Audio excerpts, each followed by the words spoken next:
Hello folks, welcome back to my YouTube channel. ఈరోజు అయితే నేను మా ఇంట్లో సద్దుల బతుకమ్మ ఎలా చేసుకున్నానో చూపిస్తానండి.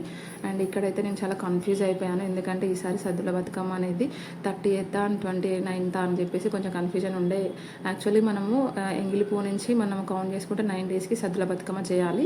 కానీ కొంతమంది ఎలా అనుకుంటామంటే మనం దసరాకు బిఫోర్ డే చేస్తాం కదా, అలా చెప్పేసి అనుకుని నేను కొంచెం కన్ఫ్యూజ్ అయ్యాను. బట్ తర్వాత నేను క్లారిటీ తెచ్చేసుకున్నాను. తర్వాత ఇంకా నేను బతుకమ్మ 29th అని చెప్పేసి ఫిక్స్ అయ్యి నేను 29th రోజు చేయడం జరిగింది. నేను కూడా చాలా ఏరియాస్లో కూడా అలాగే చేశారు. ఇక్కడైతే నేను బతుకమ్మకు కావాల్సిన ఫ్లవర్స్ అయితే తీసుకొచ్చాను. ఇక్కడైతే చాలా అంటే చాలా కాస్ట్ ఉన్నాయి.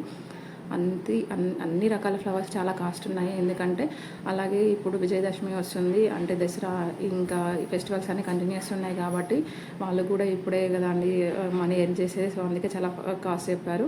ఇంకా నేను గునుగు అవి తీసుకుందాం అనుకున్నా కానీ అవి 100కి 5 అలా చెప్తున్నారు, అంత కాస్ట్ అని చెప్పేసి. ఇంకొంటే కలర్స్ కూడా నాకు అంత అనిపించలేదు. సో అందుకే నేను వైట్, రెడ్, ఎల్లో ఇలా ప్రిఫర్ చేద్దామని చెప్పేసి నేను సీతజడ పూలు, బంతి పూలు ఇలా అని చెప్పేసి తీసుకొని ఫైనల్గా అయితే ఇలా ప్రిపేర్ చేశాను. నా బతుకమ్మ మీకు నచ్చినట్టయితే లైక్ చేయండి, షేర్ చేయండి, కమెంట్ చేయండి.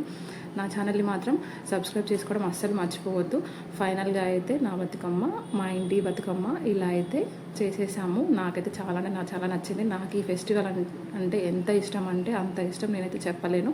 అండ్ నాకు ట్రెడిషనల్గా రెడీ అవ్వడం అంటే చాలా ఇష్టం. సో అందుకే ఇలా రెడీ అయిపోయాను. మీకు కూడా నచ్చినట్టయితే నా వీడియోని లైక్ చేయండి. మేమైతే ఇంకా ఇలా సరదాగా మనం బతుకమ్మ ఆట అయితే ఆడినాము. ప్రతి ఒక్క ఏరియాలో కూడా ఇలా ఆడుతుంటారు. ప్రతి ఒక్క అమ్మాయి ఇంక ఈ ఫెస్టివల్ని చాలా ఎంజాయ్ చేస్తారు. Thank you so much for watching my video. Thank you.